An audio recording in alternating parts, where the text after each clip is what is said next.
मृत्यु के बाद व्यक्ति के शव को अकेला क्यों नहीं छोड़ा जाता है। मृत्यु धरती पर आए सभी जीवों के जीवन का अटल सत्य है। मोक्ष की प्राप्ति नहीं होने के कारण धरती पर आत्मा का एक शरीर से दूसरे शरीर में जाने का चक्र निरंतर चलता रहता है। श्री कृष्ण ने गीता में कहा है कि आत्मा अजर अमर है और शरीर नश्वर है। परिजन मृतक के नश्वर शरीर के लिए रोते हैं। मृत्यु के बाद व्यक्ति की आत्मा के मोक्ष और शांति के लिए व्यक्ति के शव का दाह संस्कार करके उसे पंच तत्वों में विलीन किया जाता है। शास्त्रों में बताया गया है कि किसी भी व्यक्ति के मृत्यु के बाद उसके मृत शरीर का तुरंत दाह संस्कार नहीं किया जाता है और न ही उसके मृत शरीर को अकेला छोड़ा जाता है। आज इस कहानी के माध्यम से हम इसके पीछे के धार्मिक और वैज्ञानिक कारणों को जानेंगे। पंडित इंद्रमणि घनश्याल बताते हैं कि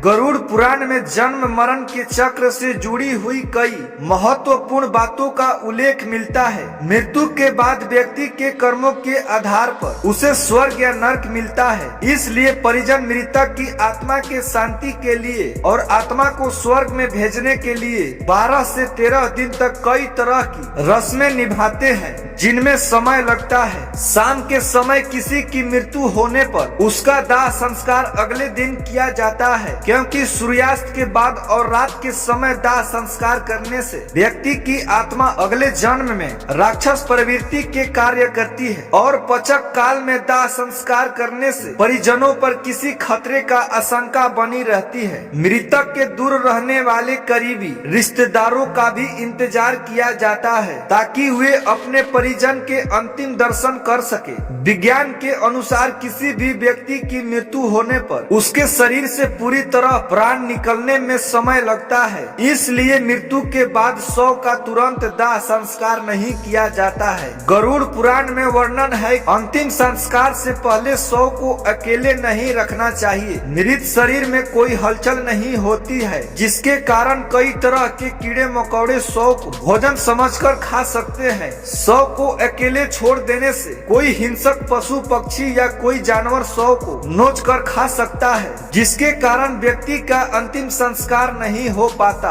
और उसकी आत्मा धरती पर भटकती रहती है। अकेले रखे शव में बुरी आत्मा और भूत प्रेत भी प्रवेश कर परिजनों को परेशान कर सकते हैं। मृत शरीर पर कीट पतंगे रेंगने लगते हैं, इसलिए शव के पास किसी दूसरे व्यक्ति का रहना जरूरी है ताकि शव का दाह संस्कार अच्छे से किया जा सके। तो दोस्तों, आपको यह गरुड़ पुराण की कहानी कैसी लगी कमेंट करके जरूर बताएं। धन्यवाद।